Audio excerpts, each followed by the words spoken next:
अस्सलाम वालेकुम dear students. आज के इस वीडियो लेक्चर में हम डिस्कस करेंगे सेल वॉल। ठीक है, सेल वॉल का स्ट्रक्चर एंड फंक्शन, कि सेल वॉल कैसी होती है और उसके फंक्शन क्या क्या होते हैं। ठीक है, तो सेल वॉल बेसिकली सबसे पहले 1665 के अंदर रॉबर्ट हुक ने जो है डिस्कवर की थी।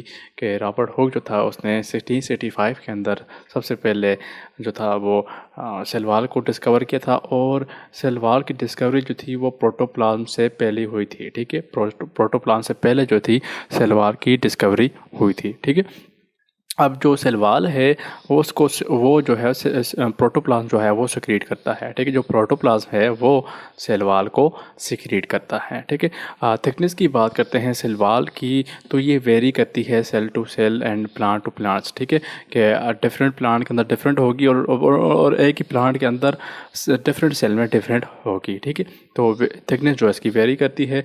अगर हम इसका स्ट्रक्चर देखें तो तीन हिस्सों में डिवाइडेड है।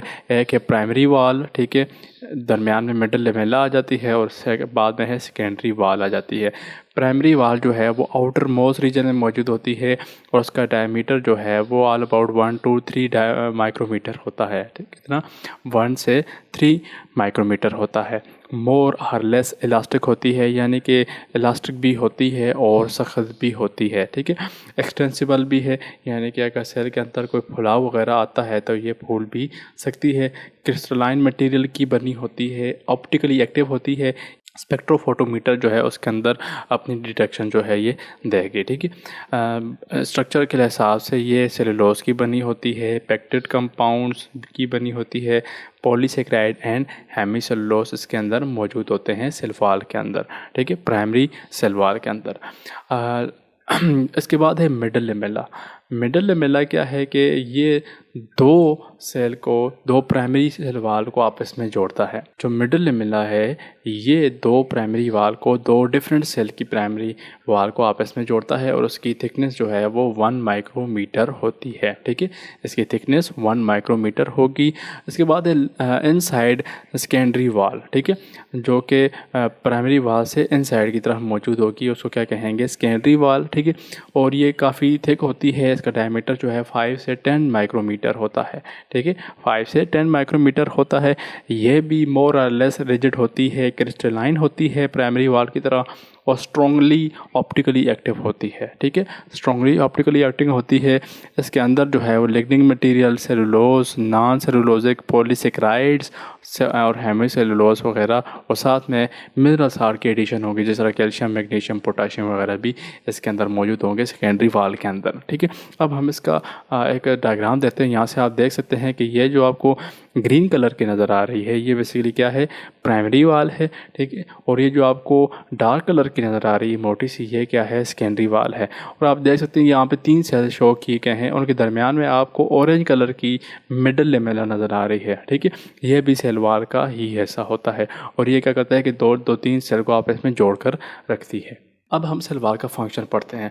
तो फंक्शन में क्या है कि प्रिवेंट ओवर एक्सपेंशन के सेल को ओवर एक्सपेंड होने, यानी कि मटेरियल जो अंदर आ गया तो फिर सेल को ओवर एक्सपेंड होने से बचाएगी, और सेल की शेप और फॉर्म जो है उनको बरकरार रखेगी। ठीक है, सेल वॉल। नेक्स्ट है प्लाज्मा मेम्ब्रेन। प्लाज्मा मेम्ब्रेन के अंदर क्या होता है ये आपने पढ़ा भी होगा बार बार। ठीक है, फ्लूइड मोज़ेक मॉडल आपने पढ़ा भी होगा, जो कि किसने दिया था? सिंजर और निकोलसन ने 1972 के अंदर। ठीक है, और ये क्या है कि एनिमल सेल्स के अंदर आउटर मोस्ट रीजन होता है। ठीक है, आउटर मोस्ट कवरिंग जो होती है एनिमल सेल के अंदर वो क्या होती है? प्लाज्मा मेम्ब्रेन होती है। तो इसका डायमीटर देखें तो ये अमूमन 7 नैनोमीटर जो है वो वाइड होती है। ठीक है, 7 नैनोमीटर वाइड होती है, और कंपोजिशन के हिसाब से 60 to 80% प्रोटीन्स होती हैं, और 20 से 40% जो है वो लिपिड्स मौजूद होते हैं। ठीक है, और बाकी ट्रेसेस अमाउंट में कार्बोहाइड्रेट्स वगैरह साथ में अटैच होते हैं। ठीक है, तो प्रोटीन्स जो हैं वो 60 से 80% होंगी, और लिपिड्स जो हैं वो 20 से 40% अमाउंट में मौजूद होंगी।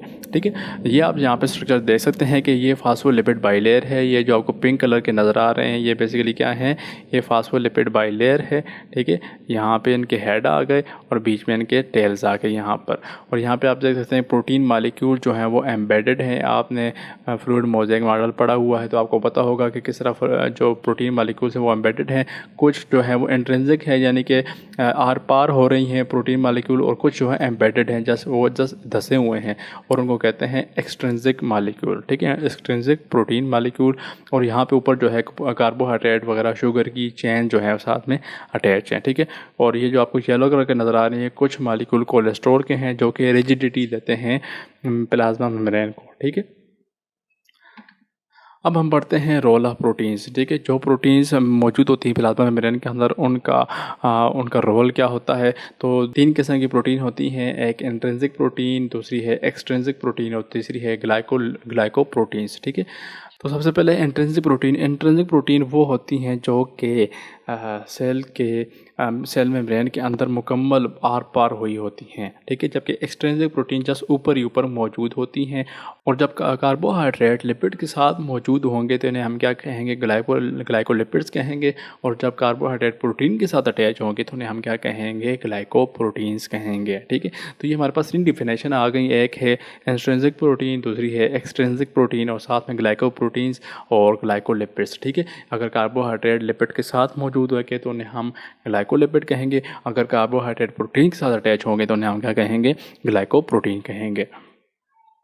नेक्स्ट हम देखते हैं role of glycolipids and glycoproteins. ठीक है, अब यहाँ पे देखें जी, जो लिपिड्स हैं, प्रोटीन्स और कार्बोहाइड्रेट हैं, ये प्लाज्मा मेम्ब्रेन को फंक्शनल डाइवर्सिटी देते हैं, यानी कि उनका जो स्ट्रक्चरल लिहाज से उनकी जो फंक्शन है वो काफ़ी ज़्यादा डाइवर्स हो जाता है। मिसाल के तौर पर अगर आप लिपिड बाइलेयर की बात करें, ठीक है, फास्फोलिपिड बाइलेयर होती है तो वो नॉन पोलर मालिक्यूल को गुजरने देती है। ठीक है, उनके लिए परमिएबल होती है, लेकिन आयनिक मटेरियल जो है उनको गुजरने नहीं देती। ठीक है, जो लिपिड बाइलेयर होती है वो नॉन पोलर मटेरियल को गुजरने नहीं देती, जबकि आयनिक मटेरियल को गुजरने की इजाज़त देती है। इसी तरह मेम्ब्रेन के अंदर जो प्रोटीन हैं वो सेल की रिक्वायरमेंट के हिसाब से परमिएबल होती हैं, यानी कि सेल को जो चीज़ चाहिए होगी उसके हिसाब से वो खुल जाएंगी और वो मटेरियल जो है वो इनसाइड आ जाएगा। ठीक है, जो एक्सट्रिंसिक प्रोटीन होती हैं जो कि ऊपर ही ऊपर सिर्फ धसी हुई होती हैं, वो एज ए रिसेप्टर सेल के तौर पर, रिसेप्टर साइड के तौर पर काम करती हैं। ठीक है, जो एक्सट्रिंसिक प्रोटीन होती हैं वो एज ए रिसेप्टर के तौर पर काम करती हैं। इसी तरह जो इंट्रिंसिक प्रोटीन है या इंटीग्रल प्रोटीन है, ठीक है, जिनको परमिएजेस भी कहते हैं, और इनका काम क्या है कि diffusion, osmosis, active transport of ionic material जो है वो इसी की जिम्मा होता है, जो कि है इंटीग्रल प्रोटीन। ठीक है, अब बात करते हैं मेम्ब्रेन के ऊपर जो कार्बोहाइड्रेट्स मौजूद हैं उनका फंक्शन क्या है। ठीक है, तो वो बेसिकली रिसेप्टर साइड के तौर पर काम करते हैं। मिसाल के तौर पर हार्मोन रिसेप्टिंग साइड, जो नर्व इम्पल्स आ रही है उसके लिए साइड मुहैया करेंगे। एंटीजन रिकॉग्निशन जो आपकी बॉडी के अंदर होती है वो भी मेम्ब्रेन कार्बोहाइड्रेट्स की वजह से होती है। फूड मटेरियल की एंडोसाइटोसिस और फेगोसाइटोसिस वगैरह या पाइनोसाइटोसिस जो भी हो रही है वो सारी की सारी जो है वो इन्हीं मेम्ब्रेन कार्बोहाइड्रेट की वजह से होगी। ठीक है, अब जो ग्लाइकोप्रोटीन्स हैं और ग्लाइकोलिपिड्स हैं इनको सरफेस मार्कर भी कहा जाता है। मिसाल के तौर पर देखें, एंटीजन की जो रिकॉग्निशन होती है तो हर सेल के अंदर अपने अपने रिसेप्टर मौजूद होते हैं, इसीलिए उनको क्या कहा जाता है, मेम्ब्रेन जो ग्लाइकोप्रोटीन्स हैं और ग्लाइकोलिपिड्स हैं इनको क्या कहा जाता है, सरफेस मार्कर कहा जाता है।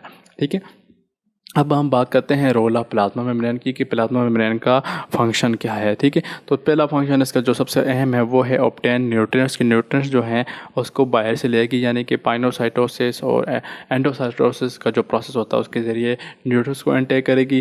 जो सेल के अंदर जो वेस्ट प्रोडक्ट होगा उसको एक्सक्रीट आउट करेगी। ठीक है, जो वेस्ट प्रोडक्ट होंगी उनको सेल से बाहर निकाल देगी। इसी तरह जो प्रोटीन्स वगैरह इसी तरह जो केमिकल्स, हार्मोन्स वगैरह हैं वो सिक्रीट करेंगे। ठीक है, यूजफुल सब्सटेंस को सिक्रीट करेगी और वो जाके टारगेट साइड के ऊपर ऐड करेंगे। ठीक है, इसी तरह आयनिक ग्रेडियंट वगैरह बनाएंगे। जिस तरह नर्व इम्पल्स के अंदर आप पढ़ेंगे कि किस तरह नर्व इम्पल्स में सोडियम और पोटाशियम आयन की अनइक्वल डिस्ट्रीब्यूशन होती है, इस तरह जो है प्लाज्मा मेम्ब्रेन जो है वो किस तरह से बनाएगी। ठीक है, पीएच और आयनिक कंसंट्रेशन को भी बरकरार रखती है प्लाज्मा मेम्ब्रेन। ठीक है, तो उम्मीद है आपको ये प्लाज्मा मेम्ब्रेन और सेल वॉल का स्ट्रक्चर और फंक्शन समझ आया होगा। अगर आपको कोई क्वेश्चन वगैरह है तो नीचे कमेंट सेक्शन में पूछ सकते हैं।